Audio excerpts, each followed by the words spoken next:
دوستوں، نہج البلاغہ کے خطبہ نمبر 52 میں حضرت علی علیہ السلام ارشاد فرماتے ہیں: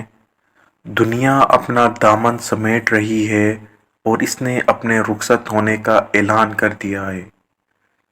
اس کی جانی پہچانی ہوئی چیزیں اجنبی ہو گئیں اور وہ تیزی کے ساتھ پیچھے ہٹ رہی ہیں اور اپنے رہنے والوں کو فنا کی طرف بڑھا رہی ہیں اور اپنے پڑوس میں بسنے والوں کو موت کی طرف دھکیل رہی ہیں۔ اس کے شیریں مزے تلخ اور صاف و شفاف لمحے مقطر ہو گئے ہیں۔ دنیا سے بس اتنا باقی رہ گیا ہے جتنا برتن میں تھوڑا سا بچا پانی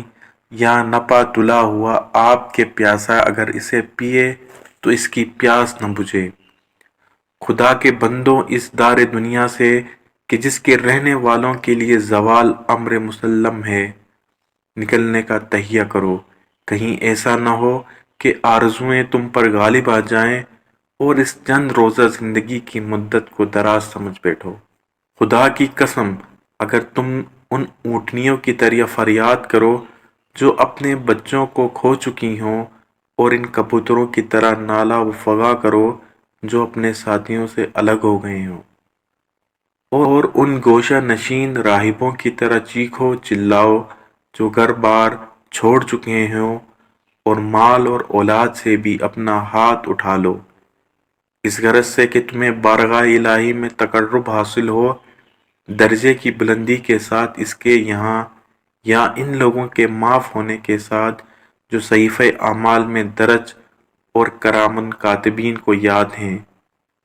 تو وہ تمام بے تابی اور نالہ فریاد اس ثواب کے لحاظ سے جس کا میں تمہارے لیے امیدوار ہوں،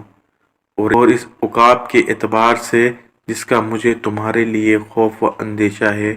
بہت ہی کم ہوگی۔ خدا کی قسم، اگر تمہارے دل بالکل پگھل جائیں اور تمہاری آنکھیں امید و بیم سے خون بہنے لگیں اور پھر رہتی دنیا تک اسی حالت میں جیتے بھی رہو، تو تمہارے اعمال اگرچہ تم نے کوئی کسر نہ اٹھا رکھی ہو، اس کی نعمات عظیم کی بخشش اور ایمان کی طرف رہنمائی کا بدلہ نہیں اتار سکتے۔